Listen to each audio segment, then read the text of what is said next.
Hello friends, welcome back to my YouTube channel that is हक से पढ़ो feel free to learn. जैसे कि आप सभी को पता है कि हम एक सीरीज रन कर रहे हैं, वन डे वन टॉपिक की सीरीज, और ऑलरेडी हमने बहुत सारे टॉपिक फाइनेंस के कवर कर लिए हैं। आज मैं आपके लिए बहुत ही इंटरेस्टिंग टॉपिक लेके आई हूँ जो काफी बच्चे छोड़ के जाते हैं, दैट इज ऑप्शंस, जो हमारा एडवांस फाइनेंस का टॉपिक आता है। ट्रस्ट मी फ्रेंड्स, अगर आप ये वाली वीडियो देख लेते हो तो आपको ऑप्शंस के रिगार्डिंग जो भी डाउट्स होंगे, जो भी आपको कॉम्प्लिकेशंस लगती होंगी, वो आज आपके सारे रिमूव हो जाएंगे, और जो बेसिक होना चाहिए ऑप्शन का वो आज आपको क्लियर हो जाएगा। नेक्स्ट वीडियो में हम करने वाले हैं ऑप्शन की स्ट्रैटेजीज को कवर एंड द फॉरवर्ड और फ्यूचर कॉन्ट्रैक्ट में जो डिफरेंस होता है, क्या होते हैं फॉरवर्ड एंड फ्यूचर कॉन्ट्रैक्ट, वो मैं आपको कराऊंगी नेक्स्ट वीडियो में। तो चलते हैं सीधे टॉपिक की तरफ। मैं आपको पहले एक एग्जाम्पल दूंगी, फिर हम इस चीज को डिस्कस करें, ठीक है। यहाँ हूं मैं, एक बंदी हूँ, वो हूं मैं, आप एक है आप, ठीक है। मैं आपको बुलाती हूँ और आपसे कहती हूँ कि मैं आपको एक ऑप्शन देती हूँ कि आप मेरे पास 3 मंथ्स के बाद आ सकते हैं। कितने मंथ्स के बाद आ सकते हो? 3 मंथ्स के बाद आ सकते हो आप मेरे पास। और फिर क्या कर सकते हो? एक एक्सरसाइज कर सकते हो, एक ऑप्शन को एक्सरसाइज कर सकते हो। 3 मंथ्स के बाद आप मेरे पास आइए और मैं आपको एक राइट दे रही हूँ कि आप मेरे पास XYZ लिमिटेड के एक शेयर खरीद सकते हो। कितने रुपए का खरीद सकते हो एक शेयर? 500 रुपीज का। कितने रुपीज का? 500 रुपीज का। मैंने आपको क्या कहा कि आप मेरे पास 3 महीने के बाद आना, XYZ लिमिटेड का एक शेयर खरीदना। कितने रुपए का खरीद लेना आप मेरे से? 500 रुपए का। ये मैंने लीगल पेपर पर लिख के एक कॉन्ट्रैक्ट साइन करके आपको दे दिया। मैंने आपको क्या दिया यहाँ पे? ऑप्शन दिया। क्या दिया? ऑप्शन दिया कि आप आइएगा मेरे पास 3 महीने बाद और आप मेरे पास एक शेयर लेके जा सकते हो XYZ लिमिटेड का। कितने रुपए में? 500 रुपए में। लेकिन 3 महीने के बाद ये जो एक शेयर की वैल्यू थी, मार्केट वैल्यू थी, वो 500 ना होके कितनी हुई भाई? 550 हुई। कितनी हुई? 550 हुई। मतलब जो मार्केट वैल्यू है XYZ लिमिटेड के शेयर की, एक शेयर की, वो कितनी हो गई है? 550 रुपए हो गई है। अब मैंने आपको एक राइट दे रखा है कि आप मेरे पास आ सकते हैं और मेरे से शेयर खरीद सकते हैं। कितने रुपए में खरीद सकते हो? 500 रुपए में। तो बताओ आपके लिए ये चीज फायदे का सौदा हुआ या नहीं हुआ? मार्केट वैल्यू चली थी 550 रुपए में, मे बी आपके फ्रेंड्स अगर उस शेयर को खरीदे तो वो 550 रुपए दे, क्योंकि मार्केट वैल्यू उसकी 550 रुपए चल रही है। लेकिन मैंने आपको एक राइट दे रखा है कि आप मेरे पास आइए और 500 रुपए में शेयर लेके जाइए। तो ये आपके लिए क्या हो गया? बेनिफिट हो गया। मेरे लिए क्या हो गया? घाटा हो गया। मेरे को ये जो 50 रुपए हैं ये बियर करने पड़ेंगे। ये मेरे को 50 रुपए बियर करने पड़ेंगे, और ये आपके लिए 50 रुपए का फायदा हो गया। मेरे लिए क्या हो गया? यहाँ पे 50 रुपए का नुकसान हो गया, लॉस हो गया। तो इस चीज को हम क्या बोलते हैं? ऑप्शन बोलते हैं। ऑप्शन मैंने आपको क्या चीज का दिया था? मैंने आपको राइट दिया था। किस चीज का राइट दिया था? Right to buy. एक बात और समझ लीजिए कि जो ऑप्शन होते हैं, इसमें जो हम देते हैं ऑप्शन, उसमें कोई भी ऑब्लिगेशन नहीं होता है किसी भी तरीके का। किसके पास? इस बंदे के पास। जो ऑप्शन होल्डर होता है उसके पास सिर्फ और सिर्फ क्या है? राइट है, ऑब्लिगेशन नहीं है। मतलब वो खरीदे ना खरीदे किसके ऊपर है? इस बंदे के ऊपर है कि वो खरीदे या ना खरीदे। अगर ये खरीदता है तो मैं ऑब्लिगेटेड हूँ कि मैं कहीं से भी अरेंज करके उस बंदे को ये चीज दूंगी, लेकिन उसके पास प्योरली राइट है, ऑब्लिगेशन नहीं है किसी भी तरीके का कि वो अपना राइट एक्सरसाइज करे या ना करे। सेम एग्जांपल मैं दोबारा से लेती हूँ। फॉर सपोज ये मैंने आपको ऑप्शन दिया था 500 रुपए का कि आप मेरे पास आके ये 500 रुपए का एक शेयर लेके जा सकते हो। अब 3 महीने के बाद ये शेयर 500 रुपए का ना होके 450 रुपए की इसकी मार्केट वैल्यू चल रही है। कब? 3 महीने के बाद। तो आप मुझे इस केस में बताओ कि क्या आप इस केस में मेरे पास आओगे 500 रुपए का शेयर लेने, या फिर आप क्या करोगे? आप ये 450 रुपए का मार्केट से उठा लोगे, ओपन मार्केट में खरीद लोगे। आप क्या करोगे? फिर इस ऑप्शन को लैप्स होने दोगे। जो मेरे और आपके बीच में हुआ था, उस ऑप्शन को आपने क्या किया? लैप्स होने दिया। आपने अपने राइट को एक्सरसाइज नहीं किया, क्योंकि आपको मार्केट में वो जो शेयर था वो 450 का मिल रहा था, और जो हम दोनों ने मिलकर कॉन्ट्रैक्ट साइन किया था वो 500 रुपए का साइन किया था। दैट्स व्हाई आपने इस केस में ऑप्शन को एक्सरसाइज नहीं किया। आप इस ऑप्शन को एक्सरसाइज नहीं करोगे, तो you have the right whether to exercise that option और नॉट। प्योरली आपका राइट है कि आप लेना चाहो तो ले लो 3 महीने के बाद, नहीं लेना चाहो तो मत लो। अगर आप लेने आते हो मेरे से इस चीज को, तो फिर मैं ऑब्लिगेटेड हो जाऊंगी कि मैं किसी भी तरीके से आपको वो शेयर अरेंज करा के दूंगी, या फिर बेसिकली क्या होता है, जो इनके बीच का डिफरेंस होता है ना, सिर्फ वो ही कैश में सेटलमेंट हो जाता है। फॉर इन केस यहाँ पे 500 रुपए का मैंने आपको बोला था, मार्केट वैल्यू चली थी 550 रुपए की, तो मैं क्या करूंगी, यहाँ पे 50 रुपए का जो ये आपको फायदा हो रहा है ये मैं आपको दे दूंगी। और इस चीज को हम क्या बोलते हैं, इंट्रिंसिक वैल्यू बोला जाता है। क्या बोला जाता है, इंट्रिंसिक वैल्यू, और I can say that gross value. Intrinsic value मतलब आपको समझ आ गया ना, जो भी मैंने अपने ऑप्शन को एक्सरसाइज किया, जो आपने ऑप्शन को एक्सरसाइज किया, तो उस टाइम पे जो भी उस चीज की वैल्यू है, जो आपको फायदा हो रहा है उस टाइम पे, तो वो चीज क्या हो जाती है, हमारी इंट्रिंसिक वैल्यू हो जाती है। और I can say that gross value, gross पे ऑफ हो जाता है आपके लिए। ठीक है, मेरे लिए भी आपके लिए भी, आपके लिए फायदा है, मेरे लिए वो चीज क्या है, नुकसान है। मैं आपको 50 रुपए क्या दूंगी, दे दूंगी कि भाई ये आपका, आप आए हो मेरे पास और आपने अपना राइट को एक्सरसाइज किया, तो वो चीज क्या हो गई, मेरे लिए इंट्रिंसिक वैल्यू होगी। ये आपको बेसिक समझ आया जो भी मैंने आपको समझाया। अब मैं आपको यही चीज सेम आपको रिटर्न फॉर्म में समझाने की कोशिश करती हूँ।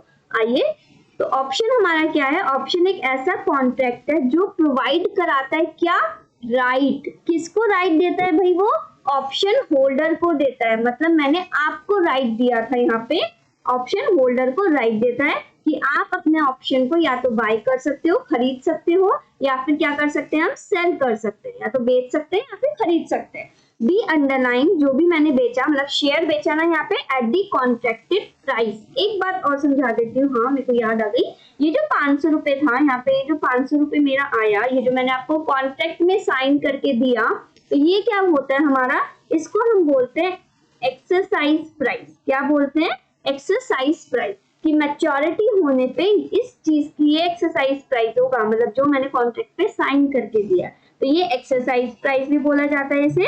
और इसको एक नाम दिया जाता है स्ट्राइक प्राइस का, स्ट्राइक प्राइस। जो भी मैंने बंदे को बोला कि मैं इस चीज पे आपको एग्री करती हूँ, ठीक है, तो यहाँ पे यही चीज लिखी हुई थी हमारी, एट दी कॉन्ट्रैक्टेड प्राइस। आगे पढ़ते हैं, option holder is under no obligation to settle the option contract. मतलब आपके पास कोई ऑब्लिगेशन नहीं है, आपके पास राइट है कि आप मेरे पास आके उस चीज को इश्यू कर सकते हो, एक्सरसाइज करा सकते हो उस ऑप्शन को या नहीं। आप आते हो तो कौन ऑब्लिगेशन में हो जाएगा, मैं, ना कि आप होगे ऑप्शन होल्डर, मैं होती हूँ ऑप्शन राइटर। दो पार्टीज होती हैं, ये मैं अभी आपको नेक्स्ट स्लाइड में पढ़ाऊंगी, ठीक है। The action to be taken in this regard is solely at the discretion of the option holder। मतलब सारा का सारा डिसीजन आपके ऊपर है यहाँ पर कि आप उस चीज को एक्सरसाइज कराना चाहते हो या नहीं कराने चाहते हो। किसके ऊपर है, ऑप्शन होल्डर के ऊपर है, मतलब आपके ऊपर। अब जो हमने ऑप्शन कॉन्ट्रैक्ट क्या होता है, एक राइट दे रहा है, किसको राइट दे रहा है, ऑप्शन होल्डर को राइट दे रहा है। क्या राइट दे रहा है, बाय या सेल करने का, ठीक है, कुछ भी। जो मैंने यहाँ पे माना था, शेयर्स मैंने लेके चली थी मैं, फ्यूचर में जाके आप एक्सरसाइज कर सकते हो इस चीज को at a price agreed today. Like in are example, मैंने आपको क्या बोला था कि 500 रुपए में आप वो चीज खरीद सकते हो, तो 500 रुपए क्या हो गई, आज जो मैंने प्राइस एग्री किया, और उस 500 रुपए को मैं क्या बोलती हूँ, मैंने अभी आपको बताया एक्सरसाइज और स्ट्राइक प्राइस बोला जाता है, ठीक है। ऑप्शन होल्डर तभी उस चीज को एक्सरसाइज करेगा, वो राइट तभी लेगा जब उसके लिए बेनिफिशियल होगी वो चीज, है ना। आप तभी तो आके करोगे जब वो आपके लिए बेनिफिशियल होगी, वरना आप क्या करोगे, उस ऑप्शन को लैप्स होने दोगे। लैप्स माने आप फाड़ के फेंक दोगे उस कॉन्ट्रैक्ट को कि ये तो मेरे लिए भाई मतलब फायदेमंद ही नहीं हो रहा ऑप्शन, तो मैं क्या करूंगा इसको लेके, मैं वो चीज लैप्स, ठीक है। If option holder exercises the right, then option writer यानी मैं is under the obligation to perform। obligation मतलब मैं अब लायबल हूँ कि मैं कहीं से भी अरेंज करके वो जो डिफरेंस अभी हमने निकाला था वो आपको दूंगी ही दूंगी। अब एक बात और समझा देती हूँ, यहाँ पे एक स्लाइड में यहाँ पे ऐड और कर देती हूँ। जैसे कि मैं यहाँ पे थी, मैंने एक चीज आपको क्या दिया था, ऑप्शन दिया था, यहाँ पे आप थे, राइट। अब मैंने आपको ऑप्शन दिया, क्या ऑप्शन दिया था भाई, 500 रुपए में आके खरीद लेना, यही तो ऑप्शन दिया था मैंने आपको, राइट टू बाय। मैंने आपको ऑप्शन दिया था कि आपके पास एक राइट है, you have an option right to buy. But एक बात बताओ, मैं ये जो रिस्क ले रही हूँ, आगे जाके यही चीज अगर 550 में हो जाती है तो मैं तो मतलब मैं इस केस में तो फंस गई ना। आपके पास ऑप्शन है कि आप मुझसे आके कहो कि लाओ लाओ भाई मेरे को पैसे निकालो, मतलब मेरे पास तो राइट है कि मैं 500 रुपए में ये चीज खरीद सकती हूँ, लेकिन मुझे कितने का पड़ेगा वो खरीदना, 550 रुपए का ही पड़ रहा है मुझे। तो अब एक बार बताओ कि यहाँ पे जो मैं रिस्क ले रही हूँ, जो मैं ये 50 रुपए का आपको फायदा लेने दे रही हूँ, तो इसके बिहाफ में मैं इजीली तो आपको ये चीज नहीं करूंगी, है ना। तो इसके बिहाफ में शुरू में ही जब कॉन्ट्रैक्ट साइन होता है, जब ऑप्शन राइट होता है, तो उस केस में जो आप होंगे, आप मुझे क्या प्रोवाइड करेंगे, यहाँ पे आप मुझे दोगे प्रीमियम। क्या देते हो? प्रीमियम। प्रीमियम का मतलब होता है अपफ्रंट प्राइस। दैट मीन्स किसी भी चीज को लेने के लिए आपको, मतलब ऑप्शन लेने के लिए अगर मैं आपको ऑप्शन दे रही हूँ, तो आप मुझे बदले में क्या दोगे? कुछ ना कुछ प्रीमियम दोगे। मतलब ठीक है, आप कहोगे कि ठीक है आप रिस्क ले रहे हो, तो मैं आपको क्या दे देता हूँ? प्रीमियम दे देता हूँ। जैसे इस केस में आप मुझे क्या दे दोगे? 20 रुपए दे दिया आपने फॉरेन की, तो फिर ये मुझे शुरू में ही मिल जाएगा। जैसे ही कॉन्ट्रैक्ट साइन होगा, रिस्क लेने का प्रीमियम मिल रहा है ये मुझे। आप समझ रहे हो ना, मैं रिस्क ले रही हूँ ना भाई, आगे जाके ये चीज महंगी होगी तो मुझे तो बंदे को 500 में ही देनी पड़ेगी और मुझे पूरे पैसे पे करने पड़ेंगे। तो ये मेरा क्या हो गया? रिस्क हो गया। और रिस्क लेने के लिए मैं सामने वाली पार्टी से क्या चार्ज करती हूँ? मैं चार्ज करूंगी premium, that is the upfront price. जब भी जिस वक्त कॉन्ट्रैक्ट साइन हो रहा है, ये अमाउंट उसी वक्त दे दी जाएगी और इसके बेसिस पे नहीं देखा जाता है कि आप बाद में ये ऑप्शन को एक्सरसाइज करते हो या नहीं। ठीक है, अब मैं आपको फिर से अपनी थ्योरी पे लेके चलती हूँ। For buying the option, buying option खरीदने के लिए जो होल्डर होता है उसे क्या पे करना पड़ता है? बताइए। अभी तो मैंने आपको बताया, होल्डर को, राइटर को क्या देना पड़ेगा? एक प्राइस देना पड़ता है और उस प्राइस को हम क्या बोलते हैं? प्रीमियम बोलते हैं। ठीक है, ये जो मैंने अभी आपको बताया कि जैसे ही कॉन्ट्रैक्ट साइन होता है, तो जो ऑप्शन होल्डर होता है वो राइटर को, यानी कि आप मुझे क्या देंगे? प्रीमियम देंगे। ठीक है, प्रीमियम कितने रुपए का भी हो सकता है, that will be dependent on the contract, at the sign of the contract. जब मैं साइन कर रही होंगी तो मैं डिसाइड करती हूँ। अब ऑप्शन प्रीमियम को हम क्या बोलते हैं, इसका डिटेल में समझ लेते हैं। This is an upfront price payable by option holder to option writer at the time of entering into contract. मतलब जब जैसे आप कॉन्ट्रैक्ट साइन करोगे, आप वो अमाउंट मुझे दे देंगे। By paying the option premium, the option holder buys the option and the option writer sells such option. मतलब मुझे प्रीमियम मिलने के बाद मैं आपको एक ऑप्शन दे दूंगी, और मतलब ऑप्शन दे दूंगी और आप उसे बाय कर लोगे और मैं उसको सेल कर दूंगी। Option premium is payable irrespective of whether the option is exercised or not. मतलब आप इन फ्यूचर में इस चीज को एक्सरसाइज करोगे या नहीं, इसके रिगार्डिंग ऑप्शन प्रीमियम नहीं होता है। ऑप्शन प्रीमियम शुरू में ही पे कर दिया जाता है, बाद में नहीं किया जाता है।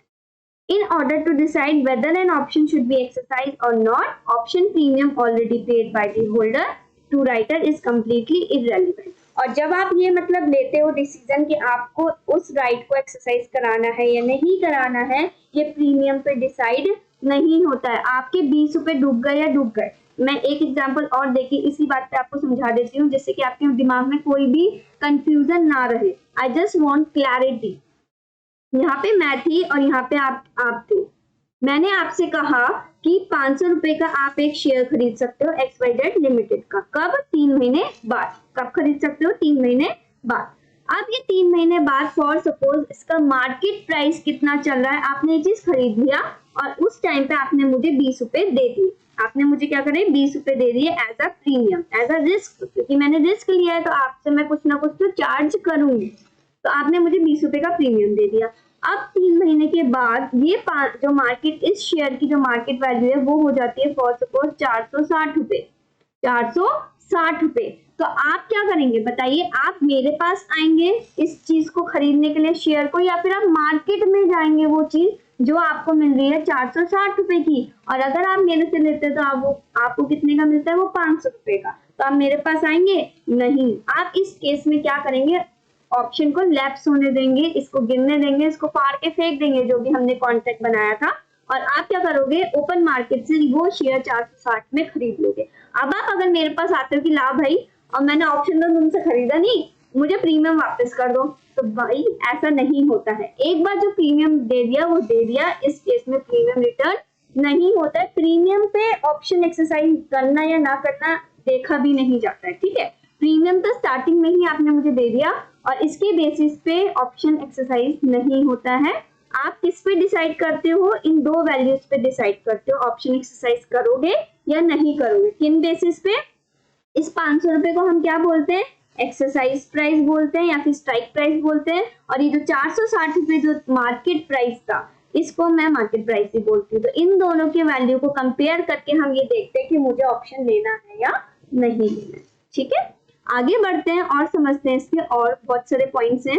चिंता ना करिए, सब कुछ समझा के जाऊंगी और डिटेल में समझाऊंगी, इजी वे में समझाऊंगी जिससे कि आपको सब कुछ समझ आ जाए। अभी हमने पढ़ा, देखो 2 पार्टीज होती हैं एक ऑप्शन के कॉन्ट्रैक्ट में। कौन कौन सी होती है? ऑप्शन होल्डर आप और ऑप्शन राइटर मैं। ऑप्शन होल्डर कौन होता है? जिसके पास राइट है कि आप आके खरीद सकते हो या बेच सकते हो। मैं कौन हुई? जिसने आपको ये राइट दिया, ठीक है ना, मैंने तो आपको ये राइट दिया, तो I am the option writer और you are the option holder कि आपके पास 3 महीने बाद ये राइट है कि आप खरीद लो या बेचो। ठीक है, अब कितने तरीके के ऑप्शंस होते हैं? Next one is types of option. Next point is types of option.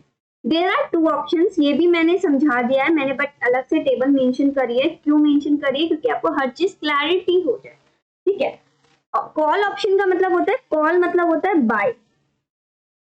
सबसे पहले मैं आपको बता दूं, पुट माने क्या होता है? सेल। मैंने यहाँ पे मेंशन भी किया है, ये रहा बाय और सेल।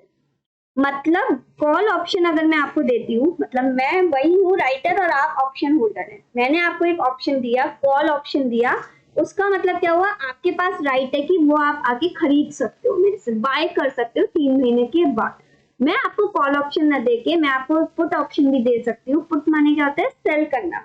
मतलब मैं आपसे ये कह सकती हूँ कि आप 3 महीने बाद आइएगा और ये शेयर आप मुझे सेल करके जाइएगा 500 रुपए में या 550 रुपए में, जो भी हमारी डील होगी वो। तो कॉल ऑप्शन का मतलब हो गया बाय करना अंडरलाइन एसेट को, और पुट ऑप्शन का मतलब हो गया सेल करना, जो भी हमने उस चीज पे लिखा है। अंडरलाइन एसेट हमारा वो शेयर हो गया ना, मार्केट वैल्यू जो हमारे शेयर जो हम बेच रहे हैं और खरीद रहे हैं। ठीक है, ये थे मेरे 2 types of option. Now next 2 types of option और हैं जो हमारे पेपर में पूछे जाते हैं, और मैं आपको ये भी समझाना चाहूंगी, that is the American option and the European option. एक होता है यूरोपियन ऑप्शन और एक होता है अमेरिकन ऑप्शन। यूरोपियन मतलब है कि आप वो ऑप्शन को कब एक्सरसाइज कर सकते हो? On the maturity date. On the maturity date. On मतलब मैंने आपसे कहा था कि 3 महीने बाद आना, मैंने आपको कॉन्ट्रैक्ट में लिख के दिया कि आप भैया 3 नवंबर को आना, तो मतलब ये ऑप्शन कब एक्सरसाइज कर सकते हो? आप आकर मेरे से 3 नवंबर को ही कर सकते हो। मतलब ऑप्शन जो मैंने मैच्योरिटी डेट दे दी सिर्फ उसी पे ही हो सकता है, तो उन ऑप्शंस को हम बोलते हैं यूरोपियन ऑप्शन। ठीक है, these are those option that can be exercise only at a specific date in future. अब अमेरिकन ऑप्शन मतलब होता है, जैसे कि मैंने आपको डेट दी 3 नवंबर की, तो ये क्या मतलब है कि आप 3 नवंबर को भी कर सकते हो और उससे पहले आकर भी आप ऑप्शन को एक्सरसाइज कर सकते हो। और बिफोर। ये ऑप्शन कब एक्सरसाइज हो सकते हैं? ऑन और before the maturity date, expiry date. जैसे मैंने आपको 3 नवंबर दी, तो आप या तो 3 नवंबर को आ जाओ मेरे पास, या फिर 3 नवंबर से पहले भी आप कभी भी आ सकते हो और कह सकते हो कि भाई मार्केट में ये रेट चल रहा है, हमारी ये डील हुई थी, लाओ ऑप्शन, लाओ मेरा जो मैं अपना राइट था वो एक्सरसाइज करना चाहता हूँ, जो मेरा डिफरेंस है वो सेटल आउट कर कैश। ठीक है, तो these are the difference between the European and the American option. Now the next main important point जो एक और आता है हमारा ऑप्शन के बेसिक्स में, वो होता है position of a option holder. आपकी क्या पोजीशन है?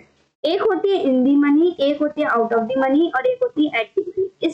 इसको एक्सप्लेन करूंगी मैं अगले उसमें, और देखते हैं अब इसमें क्या आता है। देखो, इन द मनी तब बोला जाएगा जब आपको वो एक्सरसाइज, वो ऑप्शन को एक्सरसाइज करने पे बेनिफिट होगा। जैसे कि अभी हो रहा था, मैंने आपसे कहा था कि 500 रुपए में भाई मैं आपको राइट दे रही हूँ कि आप आइएगा और खरीदिएगा। मैंने आपको क्या कहा कि 500 रुपए में आप मेरे पास आना, ये मैंने क्या करी, एक्सरसाइज प्राइस सेट किया। और जब आप 3 महीने बाद आते हो तो उस टाइम पे मार्केट वैल्यू कितनी चल रही थी उस चीज की? 550 रुपए चल रही थी।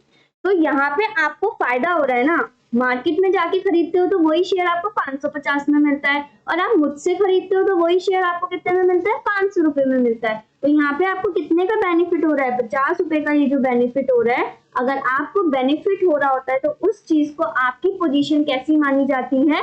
इन द मनी मानी जाती है। और ऑप्शन होल्डर तभी अपना राइट एक्सरसाइज करता है जब उसे बेनिफिट हो रहा हो, नहीं तो वो नहीं करेगा, वरना वो अपना जो ऑप्शन है वो लैप्स होने देगा। ठीक है, आपको समझ आ गया इन द मनी क्या है? इन द मनी मतलब बेनिफिट होना किसको? Option holder.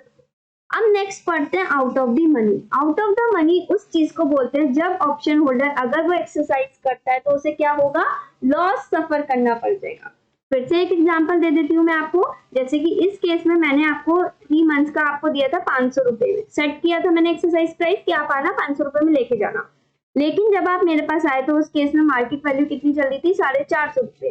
तो अब आप मुझे बताओ, अगर आप मुझसे ये चीज खरीदते हो तो आपको वो चीज 500 में पड़ता है वो शेयर, और अगर आप ओपन मार्केट से वो चीज खरीदते हो तो आपको कितने का मिलता है? 450 रुपए का। तो आप क्या मेरे से लोगे? और अगर लेते हो तो उस केस में आपको क्या होगा? लॉस होगा। तो इस केस में इस चीज को बोला जाता है आउट ऑफ द मनी, जब ऑप्शन होल्डर को लॉस सफर करना पड़ जाता है अगर वो ऑप्शन एक्सरसाइज करे तो उसकी पोजीशन बोली जाती है out of the money. Now the third point is at the money. Third point is at the money. At the money का मतलब है इनडिफरेंट, मतलब ऑप्शन होल्डर अगर वो चीज लेता है, करता है, एक्सरसाइज करता है वो ऑप्शन, तब भी उसे ना तो फायदा होता है ना नुकसान होता है। लाइक इन दिस केस मैंने आपसे कहा कि आप आना और 3 महीने बाद 500 रुपए का खरीद लेना, लेकिन मार्केट जब आप आते हो तो मार्केट प्राइस भी कितने का चल रहा है? 500 रुपए का ही चल रहा है, इक्वल चल रही है। तो आप बताओ मेरे से खरीदो या मार्केट से खरीदो? आपको ना तो कोई फायदा होने वाला है ना ही आपको कोई नुकसान होने वाला है। तो जब कोई भी बंदी, जब दोनों चीजें इक्वल होती है, ईपी जो इक्वल होता है किसके? एमपी के, तो फिर उस चीज को हम क्या बोलते हैं? एट दी मनी बोलते हैं। दैट मीन्स ऑप्शन होल्डर को ना तो फायदा होने वाला है ना ही नुकसान होने वाला है।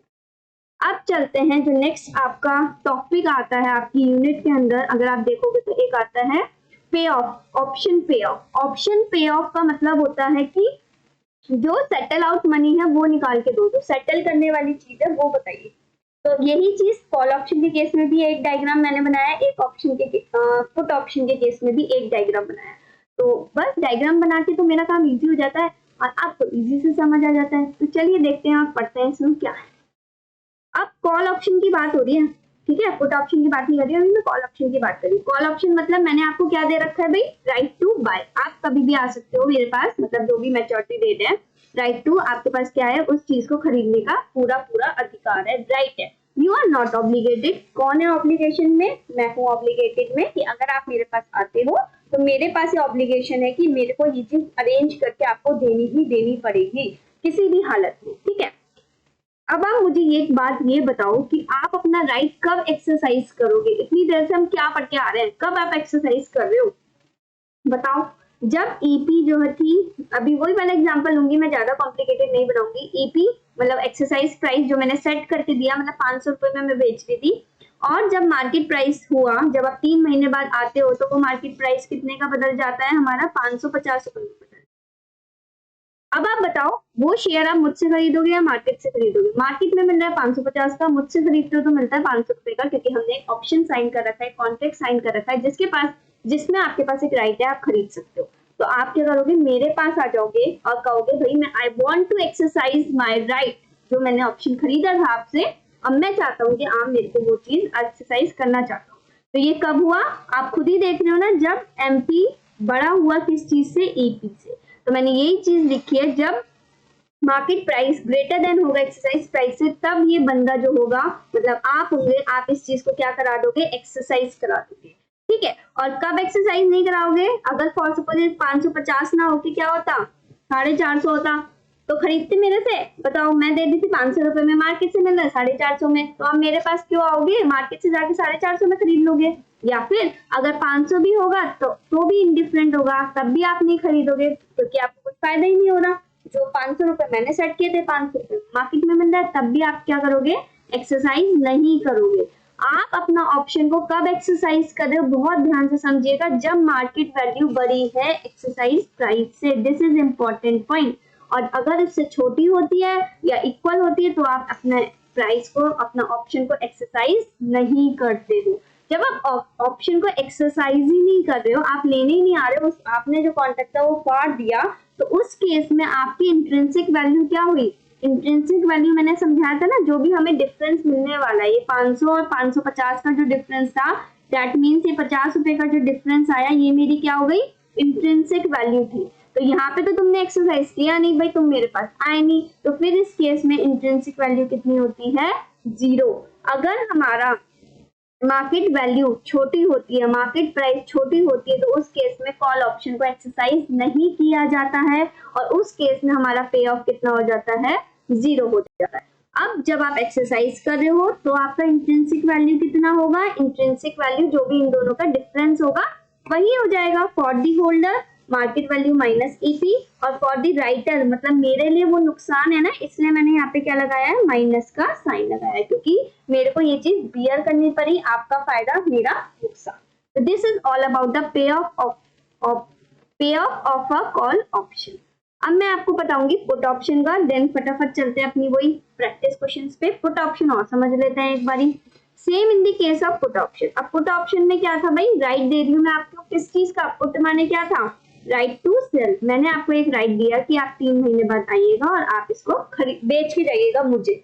आप वही ऑप्शन होल्डर, मैं ऑप्शन राइटर हूँ, मैंने आपको 3 महीने का एक कॉन्ट्रैक्ट साइन किया है, आपसे ऑप्शन दिया है आपको कि आप 3 महीने बाद आके अपना शेयर जो है, जो भी शेयर है वो आप मेरे को बेच के जा सकते हो, राइट टू सेल, ठीक है, आप बेच सकते हो।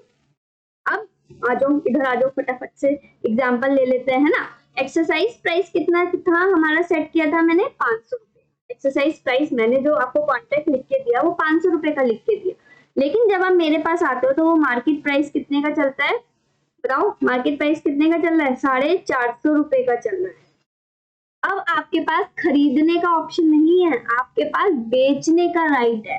अब बताओ कब बेचोगे, मैंने जो कॉन्ट्रैक्ट लिखा उसमें 500 रुपए का बिक रहा है वो चीज, ठीक है, और जो मार्केट में वैल्यू चल रही है, और अगर आप मार्केट में जाके किसी और बंदे को बेचते हो तो वो कितने, उस शेयर की क्या वैल्यू चल रही है, 450 रुपए। तो आप किसको बेचोगे, मार्केट में जाके बेचोगे मार्केट प्राइस पे, या आप मुझे बेच दोगे, कितने का बेच दोगे, 500 रुपीज का बेच दोगे। तो कब बेचते हैं, पुट ऑप्शन कब एक्सरसाइज किया जाता है, जब मार्केट वैल्यू क्या हो, छोटी हो। यहाँ पे मार्केट वैल्यू क्या है, छोटी है एक्सरसाइज प्राइस से। तो बस यही चीज सेम आपको मेरे को समझानी थी, MP is less than EP, तभी हमारा पुट ऑप्शन एक्सरसाइज होगा। अगर बड़ा हुआ या इक्वल हुआ तो आप एक्सरसाइज नहीं करोगे। अगर एक्सरसाइज ही नहीं कर रहे हो तो हमारा पे ऑफ कितना आता है, अभी हमने पढ़ा है 0 आता है। और अगर मैं करती हूँ इस चीज को एक्सरसाइज, तो इंट्रिंसिक वैल्यू कैसे निकाली जाती है, इन दोनों का डिफरेंस। होल्डर के लिए ये पॉजिटिव ही रहेगी, राइटर के लिए मतलब हम नेगेटिव लिखते हैं, मतलब इन केस राइटर यहाँ पे फायदे में रहता है, ठीक है, मतलब राइटर के लिए क्या रहेगा, यहाँ पे नेगेटिव में, ठीक है। यही चीज मुझे समझानी थी बस, ये आज हमारा सम अप था। यहाँ पे एक चीज और समझा देती हूँ डिटेल में, आप अगर कहो, जैसे यहाँ पे ये तो मेरा पहला ऑप्शन था। दूसरा मैंने आपको बताया, अगर मैंने आपको कॉन्ट्रैक्ट जब साइन किया तो उस केस में मैंने ईपी सेट करी 500 रुपए की, ठीक है, और मार्केट प्राइस क्या चल रहा है उस शेयर का, पर्टिकुलर उस शेयर का प्राइस चल रहा है 550 रुपए में। तो आप बताओ, यही चीज मैं आपको बता देती हूँ, मैं नॉट एक्सरसाइज का डिटेल में समझा देती हूँ। जब मैंने आपको एक राइट दिया था कि आप 3 महीने बाद आके मेरे को 500 रुपए में बेच सकते हो, और 3 महीने बाद उस चीज की मार्केट में वैल्यू कितनी चल रही है, 550 रुपए, तो क्या आप मुझे बेचोगे? आप बेवकूफ थोड़ी हो जो आप मुझे 500 रुपए में बेचोगे, और ना कि उसकी मार्केट में वैल्यू कितनी चल रही है, 550 रुपए। तो अगर यही चीज मैं आपको समझा रही हूँ कि अगर मार्केट वैल्यू बड़ी हुई, ग्रेटर हुई या इक्वल भी हुई, तब भी पुट ऑप्शन होल्डर जो होता है वो उस चीज को एक्सरसाइज नहीं करता है, और उस केस में ग्रॉस पे ऑफ कितना आता है, 0 आता है, ठीक है। अब चलते हैं क्वेश्चन की तरफ। आई होप कि आपको ये ऑप्शन का जो फोबिया था वो क्लियर हो गया होगा। ऑप्शन क्या होता है, ऑप्शन में कितनी पार्टीज होती हैं, टाइप्स ऑफ ऑप्शंस कौन से होते हैं, एंड प्रीमियम क्या होता है, इसकी डिटेल्ड वर्जन और इसकी स्ट्रैटेजीज जो होती है वो मैं आपको नेक्स्ट वीडियो में लेके आऊंगी। अभी हम चलते हैं फटाफट से प्रैक्टिस क्वेश्चन की तरफ, समझ लेते हैं इनमें क्या आएगा। पीवाईक्यूज, एमसीक्यूज आप करेंगे, पीवाईक्यूज मैं आपको करा देती हूँ। ये क्वेश्चन हमारा है 2019 का, मई में और जून में जो भी हमारा एग्जाम हुआ था वो ये तब का है। अब मैं आपको समझाती हूँ इसमें क्या कह रहा है। What is the payoff at maturity of a long call? कौन सा ऑप्शन ले रखा है भी आपने, कॉल ऑप्शन ले रखा है। कौन सा ऑप्शन ले रखा है, कॉल ऑप्शन, मतलब you have a right to buy, you have a right to buy. Call option मैंने लिया है, मतलब आपको मैंने दिया है, वही वाला केस ले लेते हैं, यहाँ पे समझ आ जाएगा इजीली। कॉल ऑप्शन मैंने आपको दिया है, that means you have a right to buy. आगे चलते हैं, below the strike price, below the strike price, strike price से कम चल रहा है, स्ट्राइक प्राइस से क्या चल रहा है, कम चल रहा है, स्ट्राइक प्राइस से कम चल रहा है। स्ट्राइक प्राइस मतलब होता है एक्सरसाइज। आ जाओ एग्जाम्पल की तरफ आ जाओ, फटाफट। स्ट्राइक प्राइस से कम चल रहा है उसका आपको बताना है पे ऑफ, ठीक है। स्ट्राइक प्राइस मैंने फॉर सपोज लिया 500 रुपए, कितना लिया 500 रुपए, जो मेरा अभी तक एग्जाम्पल चल ही रहा था वही लेके चल रही हूँ, और मार्केट वैल्यू मेरी कितनी हो जाती है 550 रुपए। कम चल रहा है ना, स्ट्राइक प्राइस मेरा कम चल रहा है, बिलो द स्ट्राइक प्राइस। तो अब हमारा जो बाय करने का है, सॉरी इससे कम चल रहा है, वेट, तो यहाँ पे 550 ना लेके मैं 450 लिखती हूँ, बिलो द मार्केट प्राइस, तो मतलब स्ट्राइक प्राइस से कम चल रहा है। अब जो हमने माना था स्ट्राइक प्राइस और ईपी जो मैंने मान के दिया था, आपको कॉन्ट्रैक्ट साइन करके दिया था, वो 500 रुपए का दिया था, लेकिन मार्केट में उस चीज की वैल्यू कितनी है 450 रुपए है। तो आप बताओ भाई मेरे पास आके बाय करोगे या बाहर से बाय करना पसंद करोगे? आप बाहर से बाय करना पसंद करोगे ना, मेरे पास तो आओगे नहीं। ये ऑप्शन आपने क्या कर दिया, लैप्स कर दिया। जब लैप्स कर दिया तो इसकी पे ऑफ क्या होती है, हमेशा मैंने अभी आपको टेबल में समझाया, उसकी पे ऑफ क्या होती है, 0 होती है। तो बस सिंपल सा क्वेश्चन था जो हमारी इस टेबल से सॉल्व हो रहा था इजीली, ठीक है। नेक्स्ट क्वेश्चन की तरफ चलते हैं और समझते हैं ये क्या कह रहा है। ये क्वेश्चन मेरा आया हुआ है 2018 का, 2018 का। अब पढ़ते हैं, पहले दो स्टेटमेंट है, हमें बताने की कौन सा ऑप्शन कौन सा स्टेटमेंट ठीक है। When an option is allowed to be exercised only on the maturity date, it is known as the American option। बताना जरा, अमेरिकन ऑप्शन कौन सा होता है? अमेरिकन ऑप्शन तो वो होता है ना, या तो वो मैच्योरिटी डेट पे करा ले, एक्सरसाइज कर रहे अपना ऑप्शन, या उससे पहले भी कर ले, बट इन्होंने लिखा है ओनली, तो इस ओनली की वजह से ये चीज क्या हो जाती है, गलत। मतलब पहला ऑप्शन तो मेरा हो गया गलत, क्योंकि ये जो ओनली वर्ड था ये हमने कहाँ पढ़ा था, यूरोपियन ऑप्शन में पढ़ा था, कि यूरोपियन ऑप्शन में ही सिर्फ हम अपना जो इश्यू राइट है वो मैच्योरिटी डेट पे इश्यू कर सकते हैं, इस वजह से पहला ऑप्शन मेरा हो गया गलत।